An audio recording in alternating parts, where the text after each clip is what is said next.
کشمیری عوام کے پاس بہت بڑا موقع آ رہا ہے کہ وہ دنیا والوں کو دکھائیں کہ جیسے ہر دفعہ ایسے ہوتا ہے کہ جو پارٹی پاکستان میں حکومت کر رہی ہوتی ہے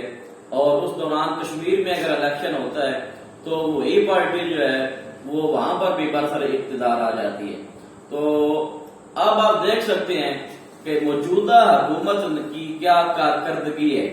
انہوں نے کیا کچھ کیا ہے پاکستان کے لیے، اور پھر پاکستان میں یا کشمیر میں اس وقت جو الیکشن ہونے جا رہا ہے اس میں کون کون سی پارٹیاں حصہ لے رہی ہیں۔ میں سمجھتا ہوں کہ ٹی ایل پی کا جو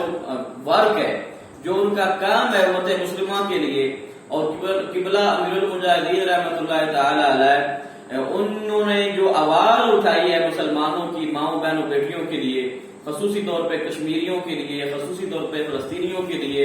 تو یہ ٹی ایل پی کا رائٹ بنتا ہے، ان کا حق بنتا ہے کہ اس الیکشن میں کشمیری عوام ٹی ایل پی کے ساتھ کھڑی ہو جائے اور دنیا والوں کو یہ دکھا دے کہ جو بھی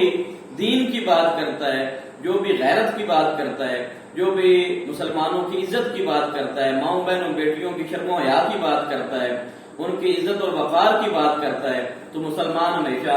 اس کے ساتھ شانہ بشانہ کھڑے ہوتے ہیں۔ اور یہ بہت بڑا ایک موقع ہے یہ بات ثابت کرنے کے لیے۔ میری دلی دعا ہے کہ اللہ رب العالمین ہمارے مسلمان بھائیوں کو عزت کی اور آزادی کی زندگی عطا فرمائے، اور اللہ رب العالمین ایسی جماعت کو وہاں پر حکمرانی عطا فرمائے جو